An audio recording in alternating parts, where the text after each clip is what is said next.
é só religiosidade. Seja bem-vindo, Espírito Santo, em nome de Jesus. Amém. Glória a Deus. Glória a Deus. Aleluia. Graça e paz, Igreja do Avivamento. Os irmãos percebem que a ausência de alguns dos apóstolos, né, desde os apóstolos, pastores, a pastora Aline também, alguns levitas, alguns líderes e outros mais que hoje estão participando do Congresso da Visão Celular, junto com o apóstolo Renê e toda a sua comitiva, né? Reoxigenando a visão celular. Estratégia de evangelismo para crescimento da igreja. Amém? Claro que quando falamos em crescimento não estamos tão almejando, claro, a quantidade, mas acima de tudo a qualidade. Amém? E uma igreja que cresce na qualidade, nos princípios, nos padrões de Deus, é uma igreja que ama a palavra de Deus. Cada igreja que ama a palavra de Deus e que tem prazer, né, na vida de oração. Pronto. Meditar na palavra e ter uma vida de oração. Amém? Eu me lembrei de algo que aconteceu essa semana. Eu fui ir ao trabalho e ali na faixa de pedestre, ali na Boa Vista, para atravessar para o outro lado, ali para a direção daquele colégio, eu me encontrei com um jovem e ele estendeu as mãos para mim e disse: a paz do Senhor. Poxa, aleluia, né?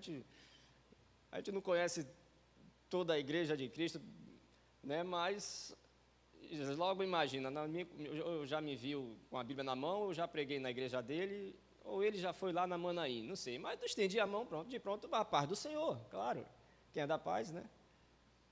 Aí ele fez aquela pergunta difícil, né? O Senhor lembra de mim?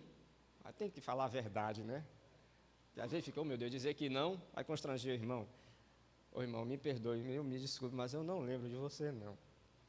Ele diz, eu congreguei na Batista Manaim, quando ela era naquele lugar onde hoje é uma casa de material de construção.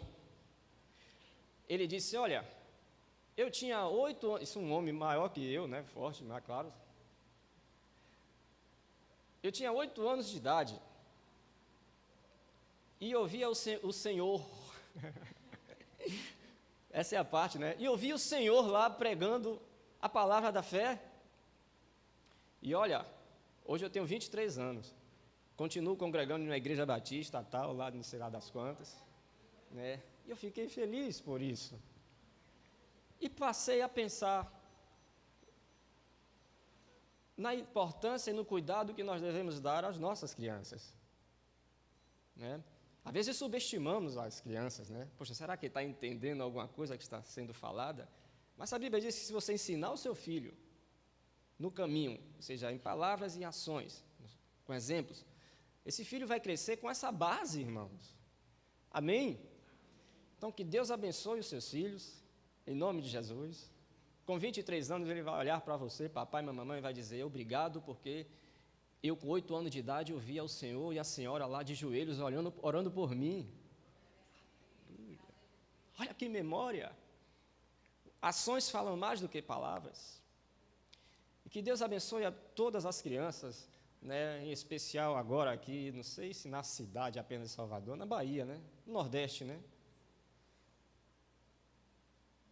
Como igreja, da qual a palavra, Jesus disse que tem poder e autoridade para ligar e para também desligar, nós desligamos agora. Toda maldição involuntária, porque são inocentes, que está sendo atraída sobre a vida dessas crianças, nós anulamos toda a maldição em nome de Jesus. Amém? Glória a Deus. Vamos aplaudir ao Rei Jesus que disse, vinde a mim todas as criancinhas, porque delas é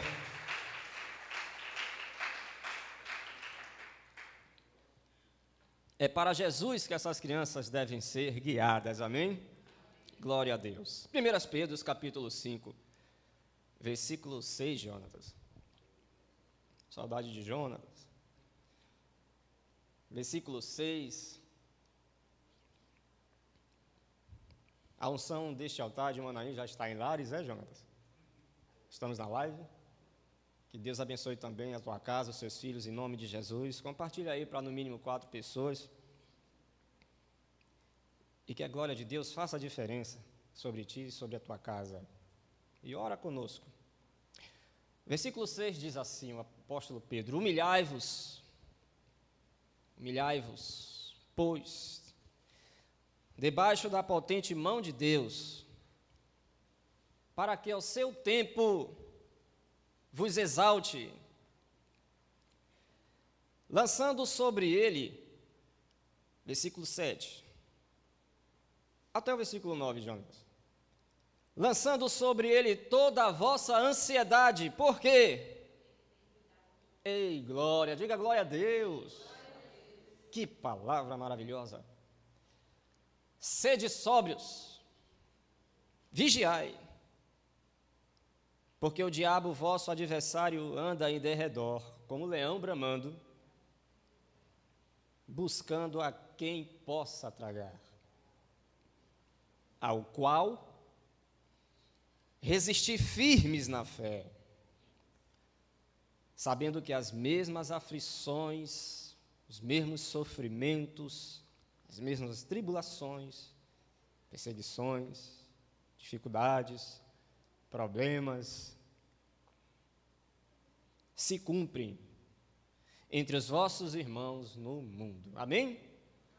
Glória a Deus. Essa igreja aqui, a qual o apóstolo Pedro está endereçando essa carta, é a conhecida igreja primitiva, a igreja modelo, a igreja exemplo. Amém? Uma igreja que não tinha placa. Se você ler o livro de Atos, você não vai ver a placa, a igreja tal, a igreja... Não, era a igreja do Senhor Jesus Cristo. Amém? E a essa igreja o apóstolo Paulo está escrevendo essa carta. Uma igreja que estava passando por dificuldades, mas não eram dificuldades como nós passamos hoje, né? Você é feliz e não sabe. Eu vi 3 aqui, quem acredita que é feliz, que até deu um sorriso. Só quem é feliz aqui, verdadeiramente. Talvez quando eu digo quem é feliz, aí você começa a relacionar tantas aflições que passa na vida, que aí acha que, não, você é feliz e pronto, diga aleluia, e dê um forte aplauso a Jesus por isso.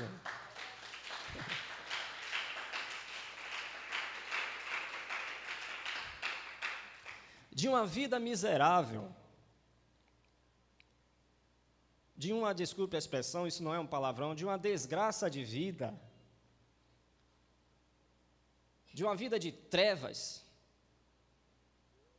sem rumo, sem direção, sem perspectiva de um futuro de eternidade, de vida, nós vivíamos.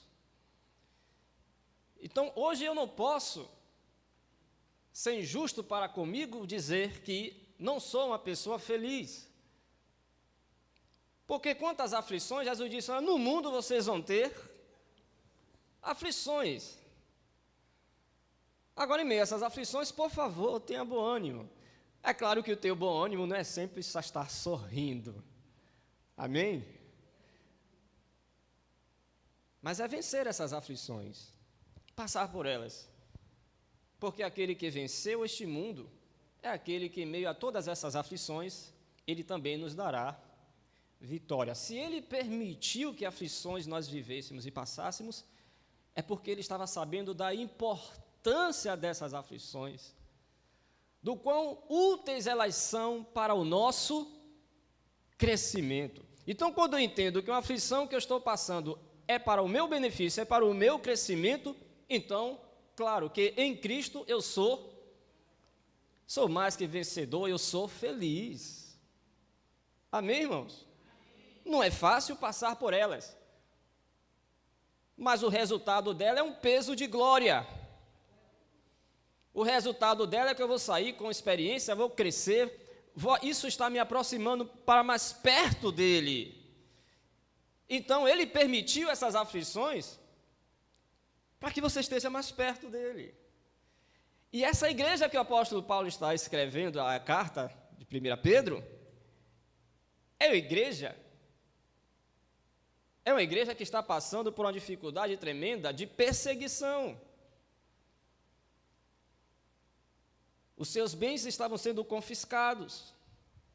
Era a igreja que estava sendo separada das suas famílias. Não era uma igreja que tinha a liberdade de culto, como nós temos, e graças a Deus que temos um lugar que não é igreja, amém, irmãos? Isso aqui não é igreja, não é igreja. Isso aqui não sofre nada, viu? Quer dizer, se você não pintar, se você não, né? Mas não passa por aflição nenhuma. Não tem emoções, não tem vida. Eles não tinham essa oportunidade de se reunir como nós estamos aqui. Porque onde sabia que eles estavam reunidos, eles eram perseguidos, separados de suas famílias. Ainda hoje, não no Brasil, né? Até então, graças a Deus. Mas creio que Deus vai futuramente permitir também, porque será útil, para aproximar mais a igreja dele. Porque da forma como está terrível. Mas Jesus continua sendo o cabeça dela. E é ele que guia. Então, hoje ainda há países como nas regiões dos 10 por 40, e você vê, a mídia não vai mostrar, mas se você for pesquisar, você vai ver igrejas sendo assoladas, né, pastores sendo levados a público e sendo queimados a público, né, as mulheres, as irmãs sendo estrupadas, né, famílias sendo destruídas, e isso estava acontecendo nesse contexto aqui, do qual o apóstolo Pedro está escrevendo essa carta, e ele já começa dizendo como é que a igreja deveria se comportar para suportar aquela perseguição, para suportar aquela aflição. E a primeira coisa que ele vai orientar é: se humilhem debaixo da potente mão de Deus. Não importa a humilhação que vocês estão passando, o importante é que se você se humilhar debaixo da potente mão de Deus, o que é isso? Buscar a presença de Deus. Ter uma vida de oração. Não é você vir frequentar a igreja que vai ter resultado na sua vida quando o dia mal vier. Isso está em Efésios capítulo 6. Se você não estiver fortalecido pela oração, infelizmente, há possibilidade de sucumbir, de ser engolido por essas aflições. Então, não é somente o fato de vir sentar, ouvir uma boa palavra e não ter uma vida de relacionamento, de intimidade com Deus, que isso vai trazer resultado sobre a sua vida. Espero que você esteja sempre nos cultos, em todos os cultos. Não estou dizendo que não há importância de estarmos congregando. Nós não somos da linha dos desigrejados. Mas o vir à igreja apenas não é o suficiente. Porque o que permanece, o que faz o homem estar firme na fé, na presença de Deus, é o homem ou a mulher que tem a oração como um estilo de vida. Então, todos os dias, ore. Está na bonança, não ora. Espera a tempestade se levantar. Ore antes que a tempestade venha. Porque quando a tempestade vier, você vai ter estrutura espiritual, maturidade espiritual para suportar. Porque independente que você ore ou você não ore, você está numa batalha espiritual. Independente que você ore ou não ore, Deus vai permitir aflições na sua vida. Ah, mas que Deus é esse? Está de mal comigo. Não! Vencer ou não vencer depende de você, porque a vitória já foi garantida. Diga glória a Deus.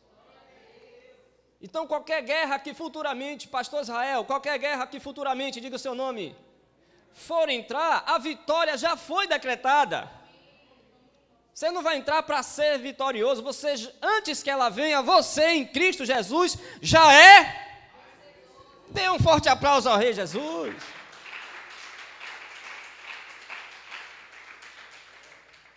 Eu sou feliz. Por quê? Porque eu me humilho todos os dias debaixo da potente mão de Deus. O soberbo, ele acha que ele tem o poder de resolver as coisas. Ele tem a capacidade de resolver as coisas. Ele tem a habilidade de resolver as coisas. Esse é o soberbo. Mas quando nós entendemos que o poder é Ele e que o poder vem dEle, aí nós nos humilhamos reconhecendo que sem Ele, nada nós podemos. Então se humilha debaixo da potente mão de Deus, a potência é dEle, o poder é dEle. E no tempo certo, Ele vai te exaltar. Agora, irmãos, quando o apóstolo Pedro fala isso à igreja primitiva, esse tempo certo, poderia ser ou não o tempo em que ela estava vivendo aqui nessa terra. Porque esse mesmo povo que se humilhava debaixo da potente mão de Deus, muitos deles foram aqueles que foram ao fio da espada, foram aqueles que foram estraçalhados pela boca de leões. E onde é que está Deus isso? Onde é que está a exaltação nisso? É porque essa igreja aqui entendia que ainda que pela mão dos homens ela fosse cortada, mas haveria uma exaltação na eternidade. Então, o tempo de exaltação, porventura, pode até não ser nesse tempo que nós estamos vivendo aqui. Mas uma coisa é certa, há uma recompensa eterna para aqueles que não negaram o nome de Jesus, mesmo diante da morte. E hoje uma simples gripezinha, um simples ventozinho, você já vê pessoas apostatando da fé. Não estou dizendo sair da igreja, não. Estou dizendo abandonar literalmente a fé em Cristo Jesus. Humilhai-vos, pois, debaixo da potente mão de Deus, para que o seu tempo vos exalte, lançando sobre ele toda a vossa ansiedade. Olha que essa ansiedade aqui não é ansiedade, as crisezinhas de ansiedade que a nossa geração tem hoje não, irmãos. A ansiedade do meu Deus, e agora para pagar isso e aquilo outro. Meu Deus, o tempo está passando e a casa própria. Meu Deus, a ansiedade que Jesus falou do que comer, do que beber, do que vestir. Não era esse tipo de ansiedade que eles estavam vivendo não, irmãos. Isso aqui era perseguição, era ameaça de morte. E aí o apóstolo Paulo vai dizer, olha, pega essa ansiedade e lança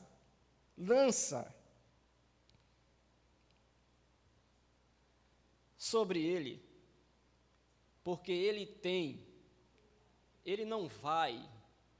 já tem, no presente, agora, ele tem cuidado de nós. Quantos podem dizer amém? Amém. Diga, Deus tem cuidado de mim. Deus tem cuidado da minha família.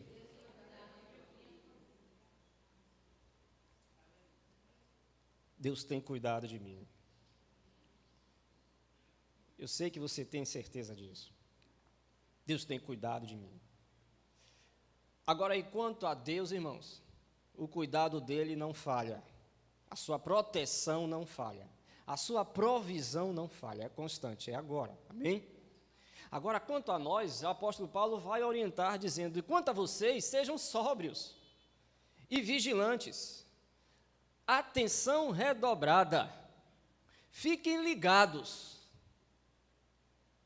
porque o diabo, vosso adversário, olha que ele está tirando esse povo que está sendo perseguido de uma visão humana, naturalista, para uma visão espiritual.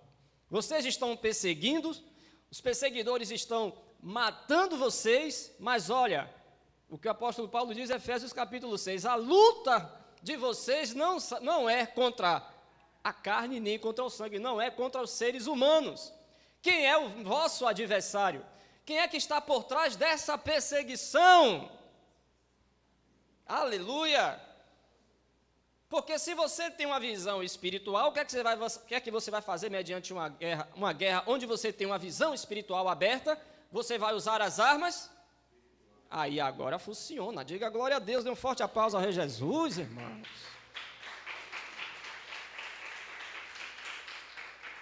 Não é sair demonizando todas as coisas, mas é colocar em prática um dos dons do Espírito Santo, que é discernimento de espírito, para saber quem é que está por trás dessa voz, dessa ação, dessa atitude, dessa perseguição. Quem é que está por trás disso? Epa, ela não é o meu inimigo, não é o meu adversário. Eu amo a quem me odeia, eu oro por aquele que me persegue, mas o meu adversário é o diabo. E é contra ele que eu devo estar sóbrio, vigilante, porque é nessas aflições, é nessas perseguições, nessas dificuldades que vêm as tentações.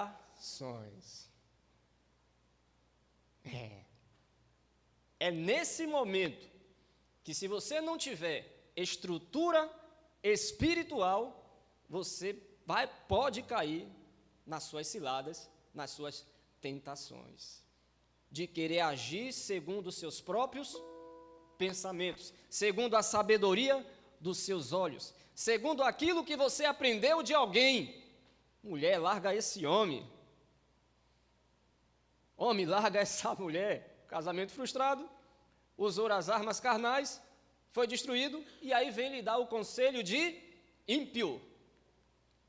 Quem é que está por trás desses conselhos? Então, cuidado com as tentações.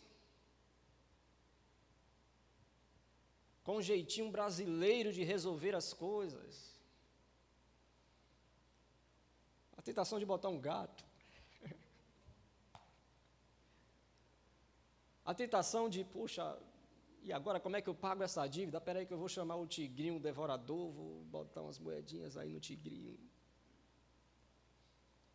A tentação de chutar o balde, a tentação de desistir, a tentação de comprar uma arma e descarregar até a última bala, a tentação de, tomar uma para afogar as suas mágoas, a tentação de pagar o mal com mal. Então seja sóbrio, seja vigilante, porque o diabo, o vosso adversário, anda ao derredor de vós, procurando alguém para que possa.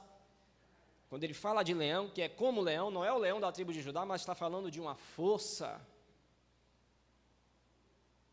Tem forças. Leão tem suas estratégias. Cuidado, não brinque. Mas graças a Deus, ao nosso redor, que Deus abra a tua visão agora para ver o quanto Ele tem cuidado de você e os anjos que estão aí agora ao teu redor para lhe proteger contra aquele que está ao derredor. Diga glória a Deus, dê um forte aplauso ao Rei Jesus.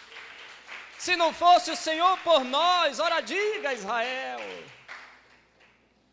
Diga, o Senhor me protege contra todas as ciladas do maligno. Glória a Deus, Jesus. Glória a Deus. Aí o versículo 9, ele diz, ao qual está falando do diabo, ao qual resistir firmes na fé, arma de defesa. Porque o apóstolo Paulo vai dizer que nós devemos nos revestir, e uma dessas armas era o escudo da fé. Fé em quê?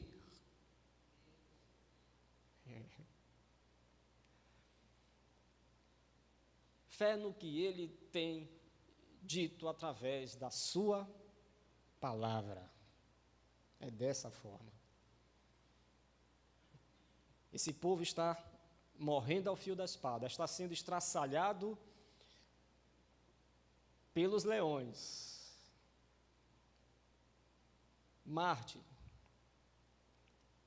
Mas tinha uma fé, uma certeza de que Jesus iria voltar. e que os mortos que morreram nele, esses seriam as primícias, esses ressuscitariam primeiro. O que importa é aquele que tira o corpo, mas o medo é daquele que, além de tirar o corpo, pode lançar a alma no inferno, disse Jesus. Então, independente das circunstâncias, a minha fé nele continua inabalável. E essa é a minha defesa, da qual eu vou resistir às tentações, às ciladas do diabo todos os dias. A minha fé não está baseada em experiências de vitória e experiências de derrotas. A minha fé está fundamentada no que ele disse ao meu respeito. Amém? Tanto faz uma conquista, tanto faz uma derrota, não importa. O que importa é o que ele tem prometido. Aleluia. A qual resisti firmes na fé, sabendo que as mesmas aflições se cumprem entre vossos irmãos no mundo inteiro. Essa parte B nos liberta do vitimismo, sabe? Do vitimismo. Porque, às vezes, nós pensamos que nós somos os mais miseráveis dessa terra. Às vezes, olhamos ao redor e, poxa, todo mundo aqui está de boa, mas eu...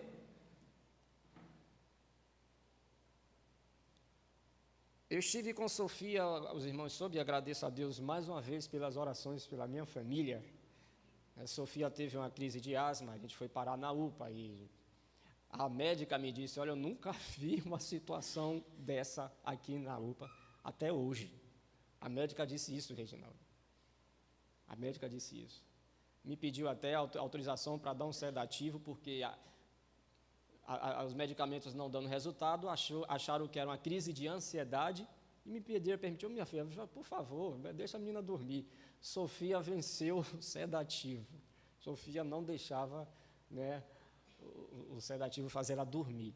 E aí, naquela luta, graças a Deus, uma regulação milagrosa chegou antes das 24 horas. E a gente, milagrosa, os irmãos, se alguém já passou por isso, sabe a dificuldade que é. E crise asmática, poxa, tem que ser uma coisa para resolver logo. E aí, a gente foi passar umas noites lá no hospital do subúrbio. Eu estou falando aqui baseado no que estou, na experiência pessoal, no que eu estou ministrando aqui, amém, irmãos? Sabendo que aflições, as mesmas aflições se cumprem entre vossos irmãos no mundo.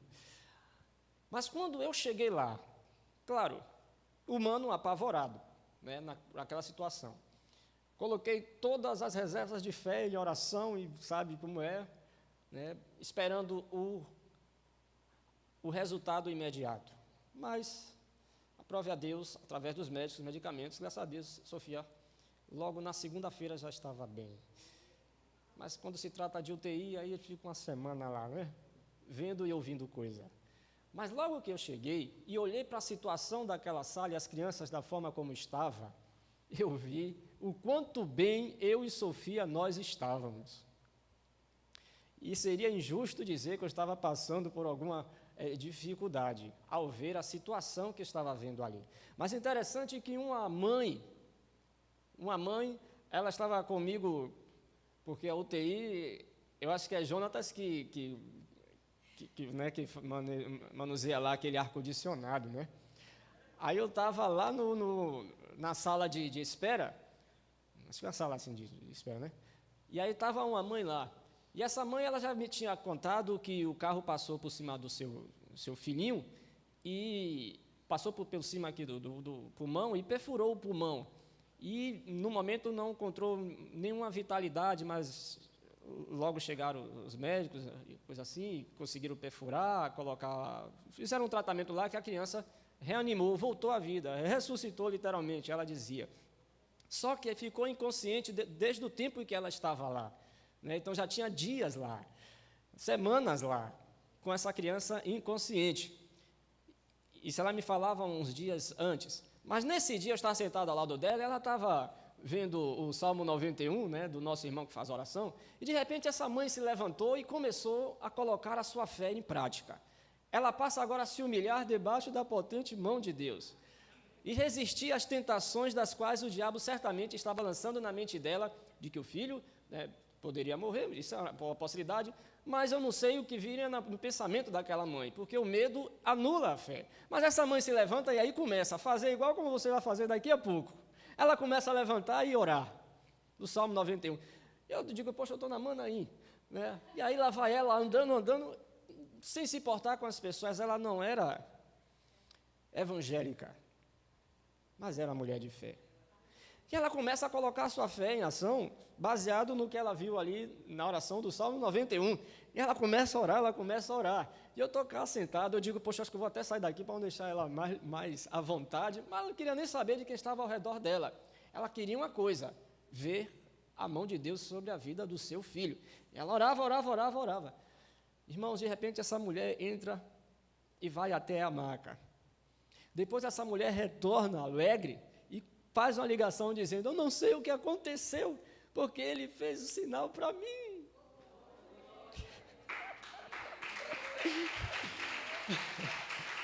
Ela faz essa confissão do meu lado.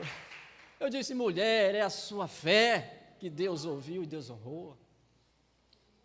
Resiste na fé, disse o apóstolo Pedro. Amém?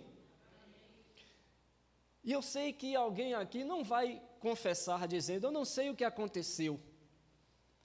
Porque o nosso nível de entendimento é outro. A gente sabe quando a gente ora, Deus responde. A gente sabe quando acontece o que aconteceu e muitas vezes como aconteceu. Se Deus te der a revelação de como. Mas uma coisa eu sei, você vai ficar de pé nesse momento.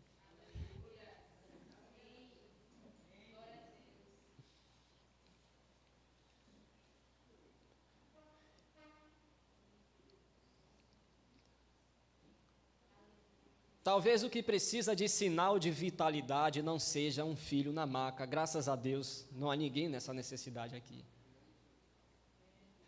Mas eu não sei o que é que precisa voltar à vida essa noite. E uma atitude de fé sua. Uma expressão de fé sua. O Deus que tem cuidado de nós, presente, agora. Deus que estar nessa pregação, que esteve nessa pregação, que falou ao teu coração. É o Deus que, a seu tempo, Ele vai te exaltar. Não mudou o nosso Deus.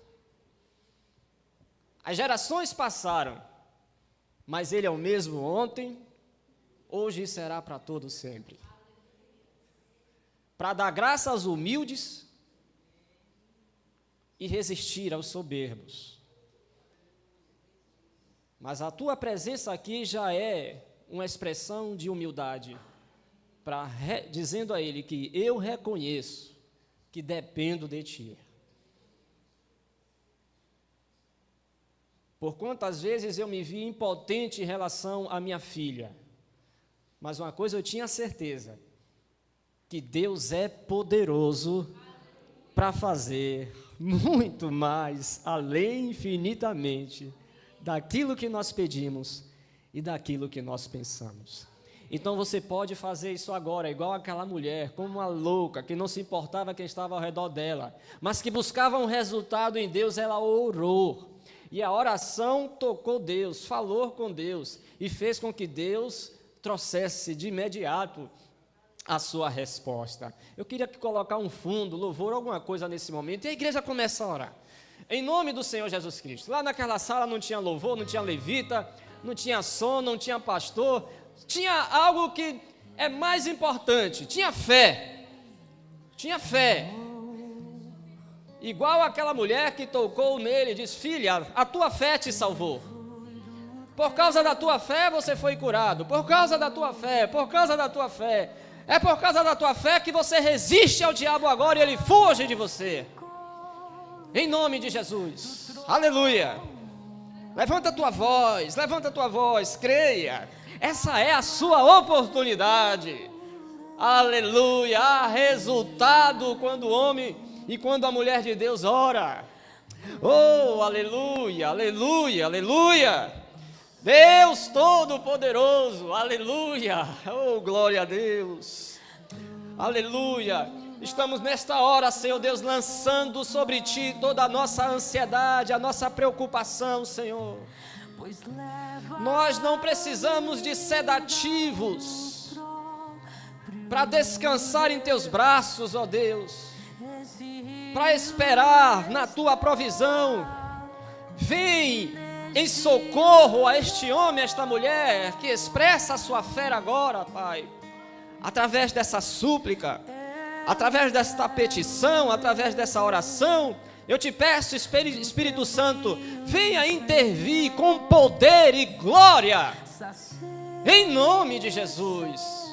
Oh, meu Deus, que seja hoje o tempo da exaltação, que seja hoje o tempo da restauração, o tempo da cura, o tempo da libertação, o tempo que o Senhor fecha a cova, o tempo que o Senhor fecha a porta, o tempo que o Senhor abre a porta. Venha, Senhor Deus Todo-Poderoso, o tempo em que você ouve o clamor da tua igreja, visita corações, através dessa intercessão, Senhor. Entra nesta casa, nesta família, levanta, meu Deus, o pobre das cinzas e faz sentar em lugares de príncipe. No lugar da desonra, o Senhor prometeu aos que te buscam a dupla honra, Senhor. Em nome de Jesus. Envergonhados sejam todos os que te zombam. Envergonhados sejam os que buscam a sua destruição. Isso eu falo ao seu verdadeiro adversário. Isso eu falo aos principados, às potestades, às hostes malignas. Que sejam desbaratados, que sejam envergonhados, em nome do Senhor Jesus.